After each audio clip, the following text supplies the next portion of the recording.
nabadda wadayaal assalaamu calaykum waraxmatullaahi wabarakaatu.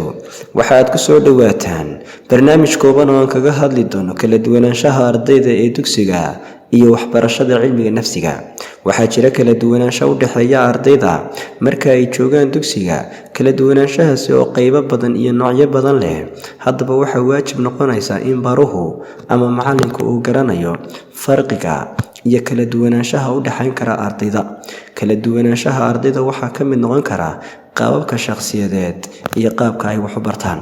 sidoo oo kale waxaa ka mid ah caqli badnaanta ardayga ama ardayda qaarkood. ardayda qaar ayaa waxa iyaguna leeyihiin hibo iyo karti dheeraad ah. astaamaha hibada iyo kartida ayaa iyaguna ah kuwo kale oo ardayda qaarkood ka muuqanaya. taageeridda ardayda hibooyinka iyo kartida leh ayaa iyaduna noqonaysa mid kale oo baraha caqabad ku noqon karta haddii aanu fahansanayn. kala duwanaanshaha jinsiga ardayda ee fasalka fadhida iyaduna waa mid kale oo saameynteeda wadata haddii aanu baruhu garanayn.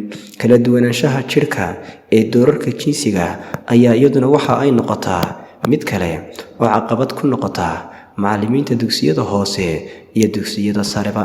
kala duwanaanta bulshada iyo doorarka jinsigu ay ku leeyihiin iyadana ayaa waxa ay noqonaysaa mid kale oo nafsiyadeed oo haddii aanu barahaasi garanaynin caqabad weyn ku noqon karta, islamarkaasina ay mararka qaar dhibaato ka soo gaadhayso sida uu ardaygana u fikirayo iyo sida uu baruhu u fikirayo haddii ay iskeeni waayaan. daawadayaal, halkaasi ayaan ku joojin doonaa barnaamijkeena maanta. intaynu mid kale oo kanoo kale ah isugu iman doonana waxaynu ku kala tegaynaa. assalaamu calaykum waraxmatullaahi wabarakaatu.